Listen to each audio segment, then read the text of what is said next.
कल रात में हम लोग जो है बांका पहुंचे थे और लगातार जो है हम सब लोग जो है हर जगह दौरे कर रहे हैं। जहाँ भी घटना हो रही है वहाँ हम लोग पहुँचने की कोशिश कर रहे हैं ज़्यादा से ज़्यादा।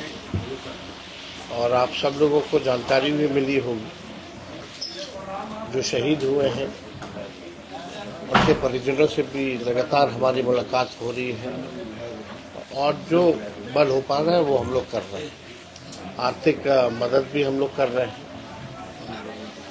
और पूरा संवेदना के साथ उनके इस दुख के घड़ी में पार्टी जो है उनके परिजनों के साथ मजबूती के साथ खड़ी है।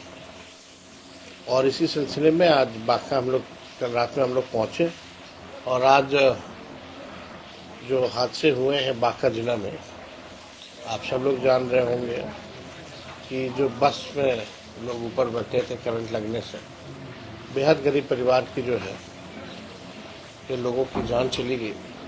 उनके परिवार से जाकर के हम लोग जो है मुलाकात करेंगे और भी दो चार घटना है अलग अलग जिलों में, वहाँ भी हम लोगों का दौरा होगा, चाहे मुंगेर हो या जमुई हो।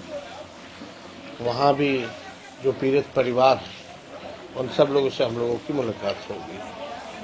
तो लगातार हम लोगों की कोशिश है, राष्ट्रीय जनता दल की कोशिश है कि इस दुख के घड़ी में जितने भी पीड़ित परिवार हैं या शहीद के परिवार हैं उनके साथ हम लोग मजबूती के साथ खड़े रहें। तो इसी सिलसिले में हम लोग जो है बांका पहुंचे। तो अगर कोई सवाल आप लोगों का होगा तो पूछ सकते। आज एक चीज़ देखा जा रहा है कि बॉर्डर पे जो लोग शहीद हो रहे हैं हमारे देश के जवान, और वो सत्ता पक्ष के सोशल मीडिया हैंडल्स पे कहीं नहीं दिखता, लेकिन तेजस्वी जी के हैंडल पे दिखता है। तो देखिए हम इस पे कुछ राष्ट्रवादी तो वो लोग स्वयं को बताते हैं। देखिए इसमें हम किसी पे टिप्पा टिप्पणी नहीं करना चाहते हैं। ये वक्त इस चीज़ का नहीं है। इस वक्त पूरा देश एकजुट है, एक साथ।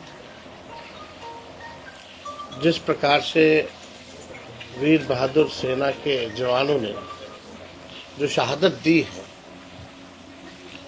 आज पूरा देश उनके परिजनों के साथ खड़ा है और उनके बलिदान को हम लोग भूलेंगे नहीं। जो उनका योगदान रहा देश की रक्षा के लिए, और हमको लगता है इस मामले में हमने चिट्ठी भी गृह मंत्री जी को लिखा है।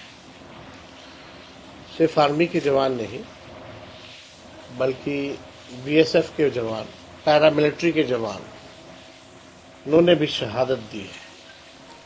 लेकिन जो पैरामिलिट्री फोर्सेस है, चाहे टीबीपी हो गया, सीआरपीएफ हो गया, बीएसएफ हो गया, एसएसबी हो गया, सीआईएसएफ हो गया, इन लोग अगर ड्यूटी के दौरान अगर शहीद होते हैं तो इनको शहीद का दर्जा नहीं मिलता।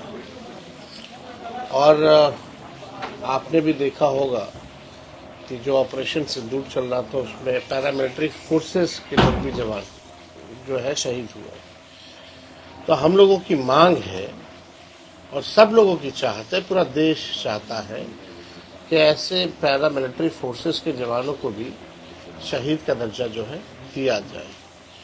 और जिस हिसाब से 10 दिलेरी से भारत की सेना ने पाकिस्तान को करारा जवाब दिया है, आज भारतीय सेना का जो शौर्य है, जो वीरता से उन्होंने जो लड़ाई लड़ी है और जवाब दिया है, हम सब लोग जो है पहले भी सभी विपक्ष के लोगों ने कहा था और अब भी हम कहते हैं कि आतंकवाद को खत्म करने में, विश्व के नक्शे से पाकिस्तान को हटाने में हम सभी विपक्ष के लोग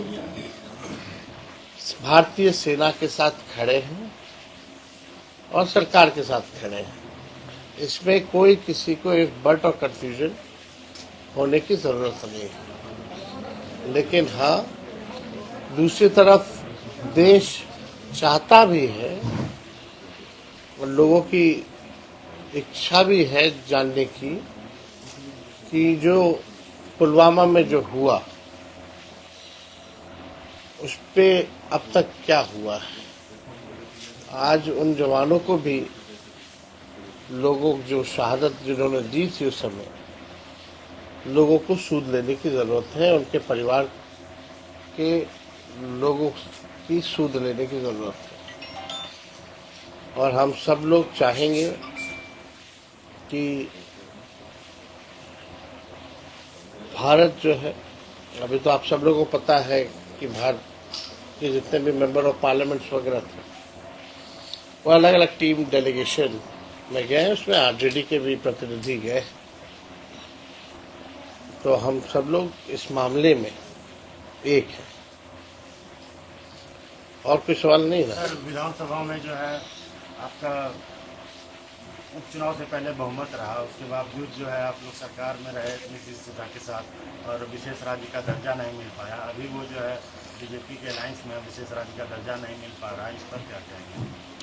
विकास देखिए, बिहार नीति आयोग की रिपोर्ट में हमने कई बार कहा, बिहार गरीबी में, पलायन में, बेरोजगारी में नंबर 1 है।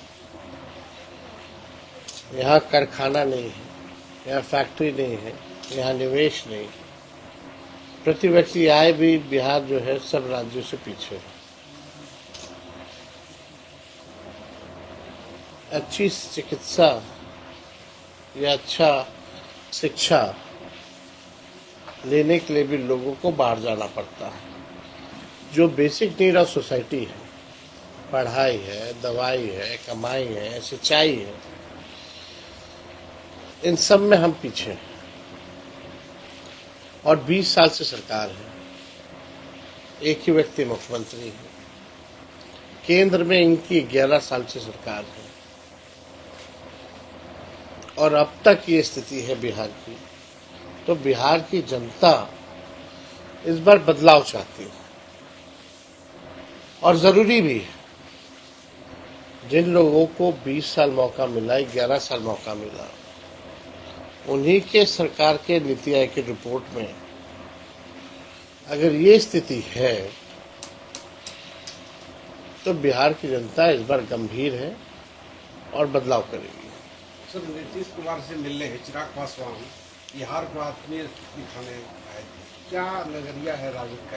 अब देखिए, कौन कहाँ मिलता है, सब लोग तो मिलता ही रहता है। इससे क्या राजद को परेशानी में डाल सकते हैं? इससे कोई फर्क हम लोगों को क्या पड़ेगा? अगर मुख्यमंत्री किसी से मिल रहे हैं या चिराग जी किसी से मिल रहे हैं, एक दूसरे से मिल रहे हैं, तो इसमें हम क्या टिप्पा टिप्पणी कर सकते हैं? आज़ादी है सबको मिलने की, मिल सकते हैं। तो केंद्र में मंत्री है, एक मुख्यमंत्री है। की जनसुराज को सर कैसे देख रहे हैं? ये हर एक दल, कई एक नए दल का गठन हुआ है, लोकतंत्र है। आए भाई, आना चाहिए, सबको राजनीति में आना चाहिए। जो बच्चे कुचे हैं उनको भी आना चाहिए। इंडिया अलायंस हम तो अलायंस महागठबंधन पर बिहार की जनता भरोसा करती है। और जो 17 महीने में हम लोगों ने काम किया है, वो उदाहरण जो हम लोगों ने पेश किया है, जनता का विश्वास हम लोगों के साथ। इंडिया अलायंस में सर इस बार सीट शेयरिंग में क्या रहेगी भूमिका? चेहरा बदलेगा कि नहीं सर? इस बार जो चुनाव होगा, चेहरा पुराने चेहरे पे ही होगा? क्या चीज?